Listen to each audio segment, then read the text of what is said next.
하나님의 평화가 말씀을 듣는 우리 가운데 함께 하시기를 바랍니다. 오늘은 주현후 5번째 주일입니다. 설날 연휴는 즐겁게 보내셨습니까? 떡국과 함께 나이도 1살씩 아주 맛있게 먹었을 것입니다. 나이테가 늘어난 것을 축하드립니다. 그만큼 인생이 깊어졌다는 증거일 것입니다. 지난 주일에는 교회학교 청소년부가 처음 줌으로 비대면 예배를 드렸습니다. 서로 뿌듯해하는 모습을 느꼈습니다. 흥미로운 것은 교사들과 청소년들이 자기소개하는 시간이 있었는데 서로 자기 나이를 애매하게 말하더군요. 청년 교사들이 더 자신의 나이를 감추려고 들었습니다. 제일 떳떳하게 밝힌 사람은 저였습니다. 젊은 사람일수록 나이에 더 예민하구나 하는 생각을 했습니다.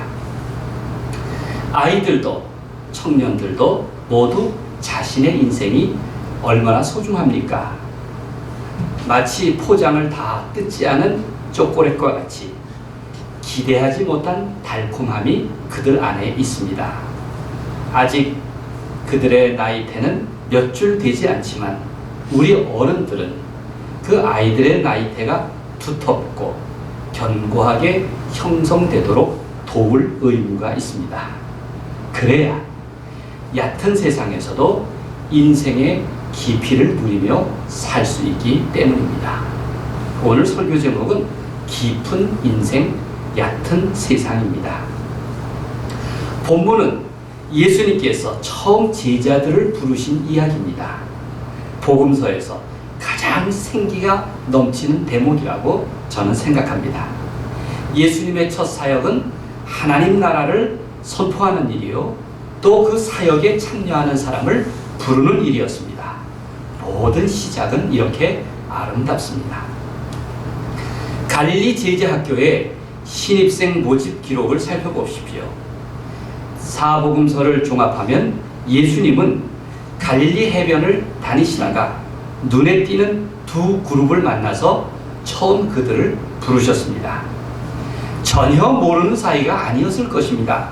모두 갈릴리 해변 지역에서 살았기 때문에 예전부터 소문을 들었고 먼 발치에서 지켜보던 사이가 아니었을까 싶습니다. 요한복음에 따르면 안드레는 한때 세례 요한을 따라다녔고 또 형 베드로를 예수님께로 안내한 적도 있습니다. 마태복음 4장에 따르면 예수님은 두 그룹을 차례로 만나시며 제자로 초대하셨던 그 순간을 강조하고 있습니다. 베드로와 안드레 형제, 야고보와 요한 형제는 차례로 곧 배와 그물을 버려두고 예수님을 따랐습니다. 처음 어부들의 따름은 얼마나 놀라운 일입니까? 그들은 뒤돌아보거나 혹은 재거나 따지며 수지타산을 계산할 새 없이 마치 기다렸던 사람처럼 곧 버려두고 예수님을 쫓아갔습니다. 얼마나 과감합니까? 즉각적입니까? 그 만남, 그 부르심, 그 따름은 정말 놀라운 사건이었습니다. 마태복음과 누가복음은 같은 내용을 기록하고 있습니다. 이를 평행본문이라고 부릅니다. 그런데 같은 메시지더라도 두 가지 본문을 서로 비교하면 훨씬 풍성해지고 구체적이 됩니다. 제자 초청의 기록을 보면 마태복음이 압축적인 데 비해서 누가복음은 독자들의 이해를 쉽게 하려고 훨씬 극적인 이야기를 전달하고 있습니다. 누가라는 기록자는 내러티브의 중요성을 잘 알고 있습니다. 요즘 영상시대에 인기 있는 방식입니다. 우리도 누가의 의도를 따라서 드라마를 구성한다는 마음으로 살펴보십시오. 먼저 배경이 구체적입니다. 누가복음 5장 1절과 2절을 함께 읽겠습니다. 무리가 몰려와서 하나님의 말씀을 들을세. 크게 읽으십시오. 시작. 무리가 몰려와서 하나님의 말씀을 들을세. 예수는 게네사렛 호숫가에 서서 호숫가에 배 두 척이 있는 것을 보시니 어부들은 배에서 나와서 그물을 씻는지라. 이 장면을 한번 잘 상상해 보십시오. 예수님은 구름 관중을 몰고 다니셨습니다.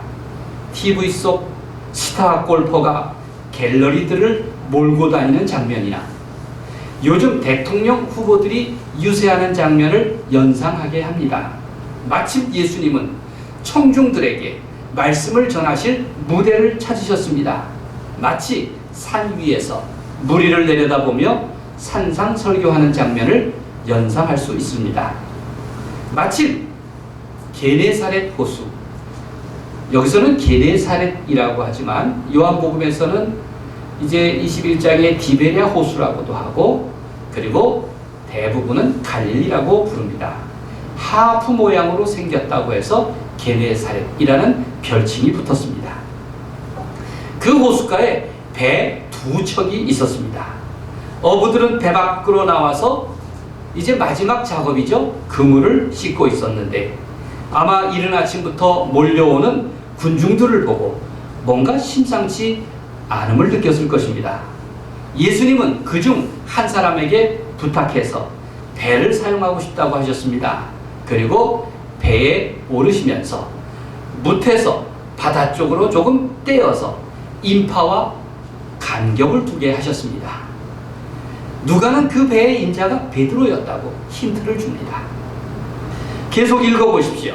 예수님은 배 위에 앉아서 해 안에 서 있는 무리를 향해서 말씀을 전하셨습니다. 그리고 나서 배 인자인 베드로에게 말씀하십니다. 4절 말씀입니다. 함께 읽겠습니다. 말씀을 마치시고 시몬에게 이르시되 시작. 말씀을 마치시고 시몬에게 이르시되 깊은 데로 가서 그물을 내려 고기를 잡으라.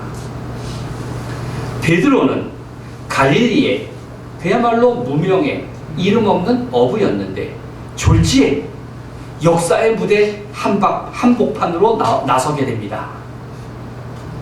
지금까지는 단지 배를 잠시 빌려주는 입장인 줄 알았는데 이제는 명령을 듣는 입장이 되었습니다.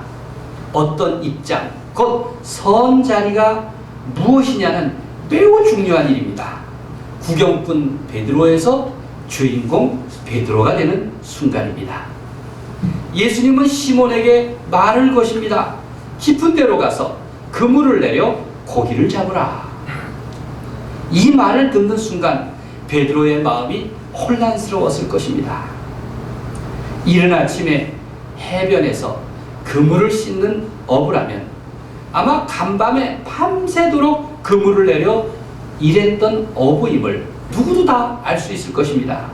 그런데 예수님은 그 일을 반복하라니 정말 뜻밖이었습니다. 시몬은 약간 주저하는 마음이 없지 않았습니다.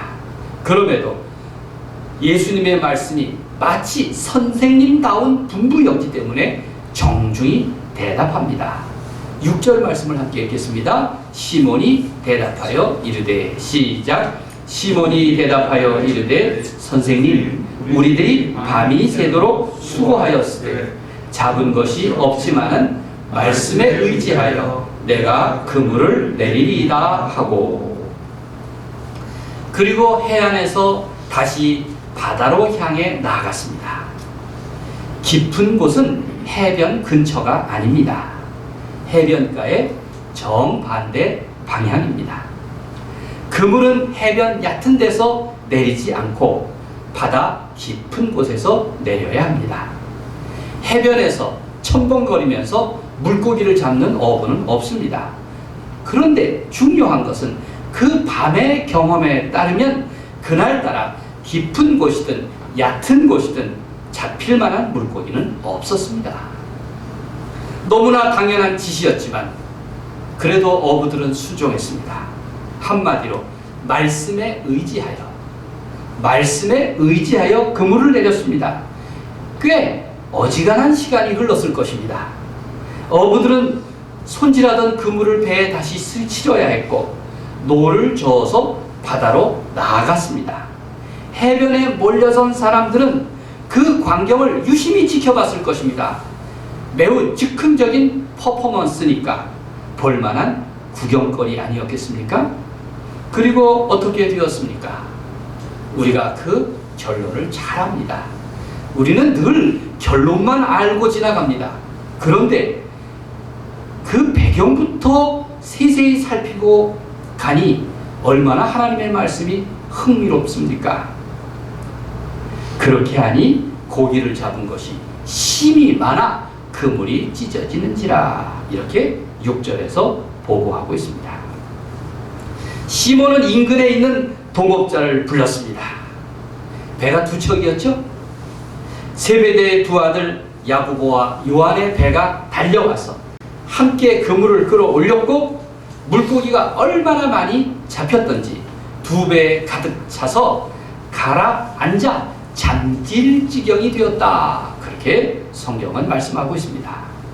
어부들도 놀라고 구경꾼도 놀랐습니다. 이것이 복음서를 기록한 누가가 말하려는 아주 극적인 장면이었습니다. 주목해서 볼 것은 베드로의 관점입니다. 베드로는 이럴 줄 정말 몰랐을 것입니다. 애초에 주저했던 베드로였습니다. 예수님의 분부를 듣자마자 베드로는 선생님, 우리들이 밤이 새도록 수고하였으되 잡은 것이 없지만은 이라고 변명을 한 바 있습니다. 베드로의 대답 중에 밤새도록 혹은 없다 이와 같은 단어에서 베드로의 절망스러운 마음을 들을 수가 있습니다. 아마 더 내러티브하게 표현하자면 이런 대사를 넣을 수도 있을 것입니다. 여러분도 한번 연기를 해보십시오. 아니, 이제 다시 깊은 곳으로 가서 그물을 내리라고요? 어디가 깊은 곳이란 말입니까? 당신은 우리의 깊은 곳을 아십니까? 그 깊은 좌절, 그 깊은 인생 말이죠. 제가 좀 어리숙했죠? 아마 대학로에서 연기 경험을 했던 분이라면 정말 실감나게 했을 텐데 제가 해볼까 말까 하다가 참 망설였습니다. 당신은 우리의 깊은 곳을 정녕 아십니까? 그 깊은 좌절, 그 깊은 인생 말이죠. 아마 베드로는 이렇게 말했을 겁니다. 속으로 그렇게 토했을 것입니다. 그 아침에 어부들의 심경은 우라가 났을 것입니다. 밤이 새도록 애를 썼는데 단 한 마리의 소득도 없었기 때문입니다. 배에서 아침을 맞이하도록 밤새 공을 들였는데 전혀 내 몫에 소득이 없다니, 이것은 일일 노동자로서 한계 상황입니다. 아예 헛수고였습니다. 그 상황이야말로 온갖 푸념과 화풀이를 해도 이해할 만한 그런 상황이었습니다. 사실 어부들은 자주 배신을 당합니다. 그물을 내린다고 그때마다 물고기가 잡힐 것을 기대하는 어부는 없습니다. 그러나 기대와 희망마저 없는 것은 아닙니다. 만약 이런 일이 여러 차례 반복되면 얼마나 절망적이겠습니까? 깊은 수렁에 빠진 느낌, 벗어나려고 허우적거릴수록 몸을 빼기가 점점 어려운 그런 상태일 것입니다. 정말 그때 느끼는 절망감은 대단할 것입니다. 사람들은 자기 인생에서 실패를 한 번, 두 번, 세 번 겪다 보면 트라우마가 생깁니다. 실패가 두려워서 더 소심해지고 더 겁쟁이가 되고 더 회의적이 되어서 자포자기하게 마련입니다. 베드로의 심정은 어땠을까요? 밤이 새도록 수고를 했는데 얻은 것이 없다는 것이 베드로에게서 느낄 수 있는 절망의 고리였을 것입니다. 누가 나를 좀 건져주시오! 그렇게 호소했을 것입니다. 갈릴리 사람들은 어려서부터 그 바다에서 그물을 짚고 그물을 던지고 그물을 올리며 살았습니다. 배와 그물은 인생의 전부였습니다. 유일한 생계수단이었습니다. 사실 그런 그물로는 평생 가난을 이길 수가 없습니다. 자기의 욕망은 커녕 언감생심 채울 수가 없습니다. 그물은 너무나 정직했기 때문입니다. 바로 인생의 그물이었습니다. 그들의 인생은 얕은 물에서 첨벙거리기에는 너무나 깊은 바다의 마음과 같았습니다. 옛날 그리스 어부들은 이렇게 하늘을 향해서 기도했습니다. 내 배는 너무나 작고 바다는 너무나 큽니다. 내 배는 너무나 작고 그리고 바다는 너무나 큽니다. 그렇습니다. 인간의 욕망에 비해서 현실의 배는 얼마나 작고 큰 바다의 위험 속에서 사람들은 얼마나 자주 풍파에 흔들립니까? 우리의 그물로는 고작 일용할 양식을 건져내기도 힘듭니다. 다시 베드로의 심정을 들어보십시오. 즉각 베드로는 예수님의 말씀에 대해 신뢰감을 나타내 보였습니다. 아마 배 위에서 말씀하시는 예수님의 가르침을 가장 가까이에서 들었던 베드로였기 때문일 것입니다. 당시 가장 뜨거운 이슈를 몰고 다니셨던 분위기에 혹시나 하는 기대의 심리도 컸을 것입니다. 그래서 낙심했지만 비록 의심도 없지 않았지만 헛수고에 대해서 지레 먼저 판단하지 않고 다시 깊은 곳에 가서 그물을 내리려고 시도하기에 이르렀던 것입니다. 그 순간만큼은 신중한 어부로서의 전문성과 잔뼈가 굵은 갈릴리 바다 지식에 의지하지 않았습니다. 선뜻 순종한 까닭은 그 모든 것에도 불구하고 더 절박했던 깊은 마음, 깊은 인생이었기 때문입니다. 얕은 세상에서 첨벙거리며 다녔지만 결코 해결할 수 없는 깊은 인생이 있었습니다. 마치 깜짝 퍼포먼스처럼 눈앞에서 놀라운 체험을 한 베드로는 이렇게 고백합니다. 8절 말씀입니다. 시몬 베드로가 이를 보고 시작. 시몬 베드로가 이를 보고 예수의 무릎 아래에 엎드려 이르되 주여 나를 떠나소서 나는 죄인이로소이다 하니. 그리고 예수님은 첫 제자 시몬에게 이렇게 말씀하십니다. 예수께서 시몬에게 이르시되 무서워하지 말라. 이제 후로는 네가 사람을 취하리라 하시니. 10절 말씀입니다. 제자로서 합격 선언을 하신 거죠. 무서워하지 말라. 이제 후로는 네가 사람을 취하리라. 제자단의 핵심 그룹의 출발점은 이렇게 그 동기부터 특별했습니다. 생각해 보십시오. 예수님이 가르치실 때에 사람은 빵으로만 사는 것이 아니라 하나님의 말씀으로 산다. 이걸 고지고대로 알아듣고 이해하고 그렇게 사는 사람이 몇이나 되겠습니까? 겨자씨 속에 하나님 나라가 잉태한다. 이런 말씀을 하실 때 과연 누가 조금이라도 이해할 수 있었겠습니까? 우리는 그냥 이해하기 전에 암송을 하죠. 결론부터 긍정하고 넘어갑니다. 그걸 좋은 믿음이라고 생각하기 때문입니다. 아마 대부분의 사람들은 앞에서 콧방귀나 뀌고 입을 내밀고 툴툴거리는 그런 모습이었을 것입니다. 어쩌면 얄팍한 인생에게 어찌 예수님의 진심이 통할 수 있었겠습니까? 베드로처럼 하나님 앞에서 내 자신의 미련함을 인정하고 자신의 연약함을 깨닫고 스스로 죄인임을 실토하고 나서 자신을 낮추고 내려놓음으로써 가능한 일일 것입니다. 그런 의미에서 주여 나는 죄인입니다.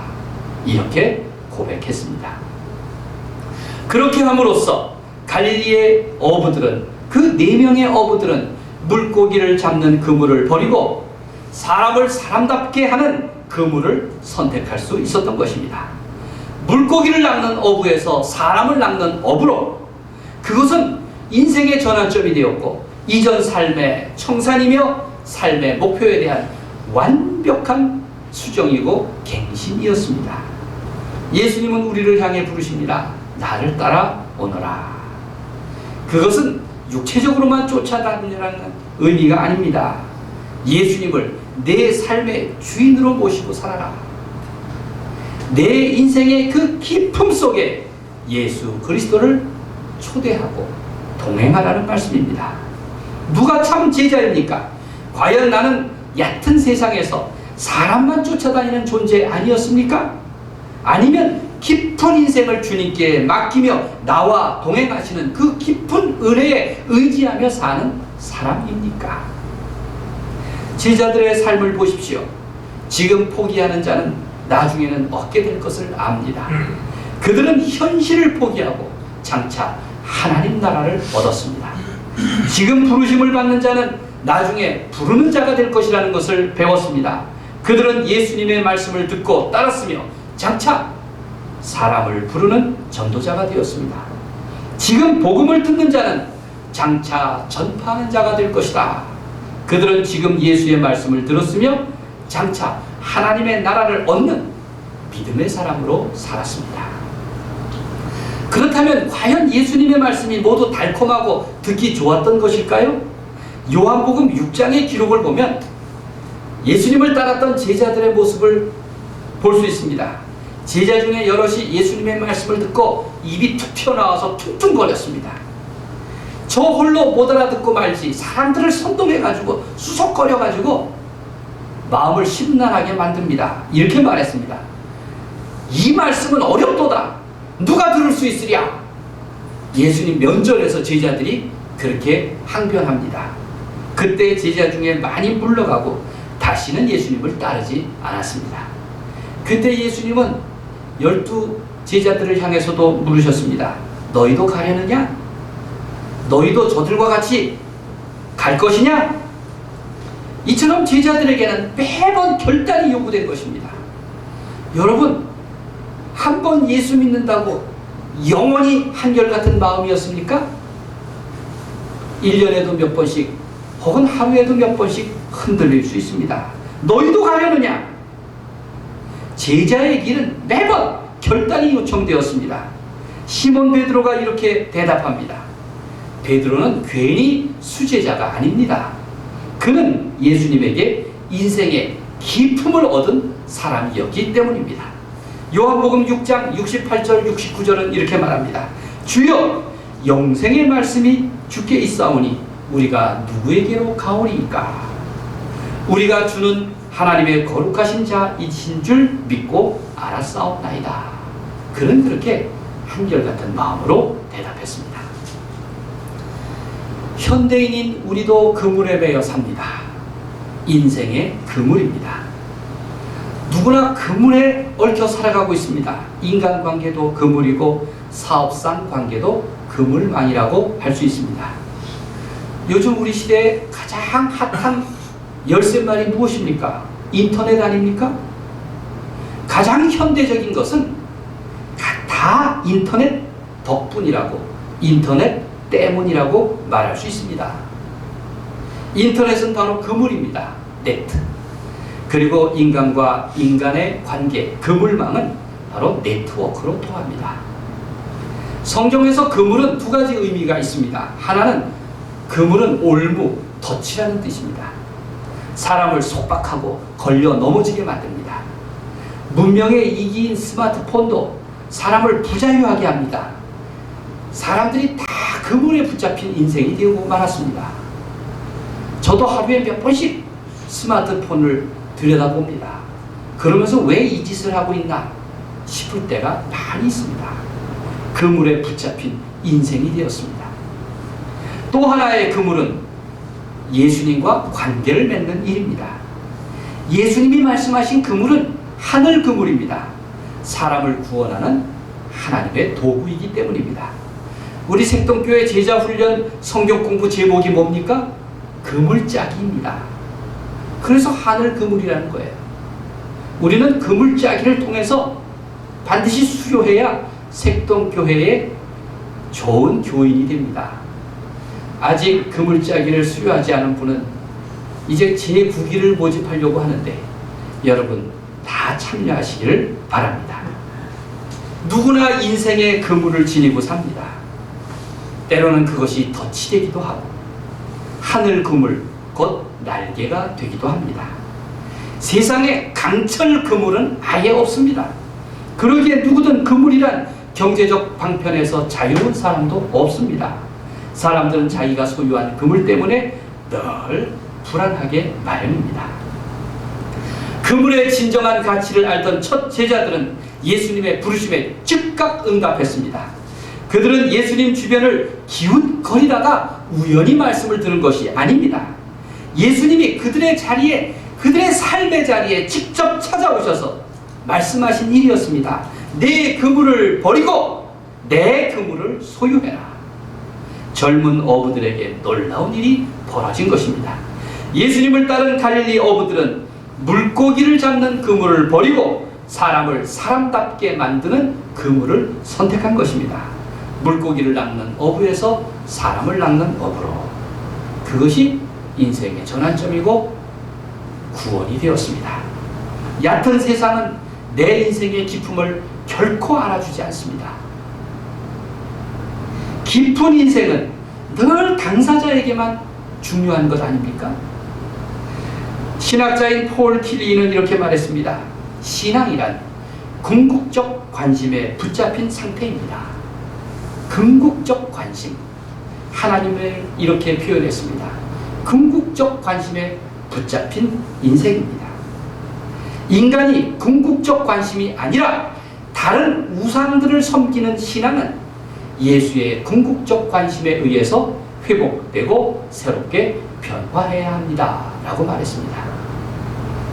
하나님의 은총이 우리의 삶의 깊은 곳을 만져주시고 얕은 세상에서 이길 능력을 주시기를 간절히 소망합니다. 그리하여 믿음의 힘, 또 믿어주는 힘에 의지하여 살아갈 수 있기를 우리 주님의 이름으로 간절히 축원드립니다. 아멘. 기도하겠습니다.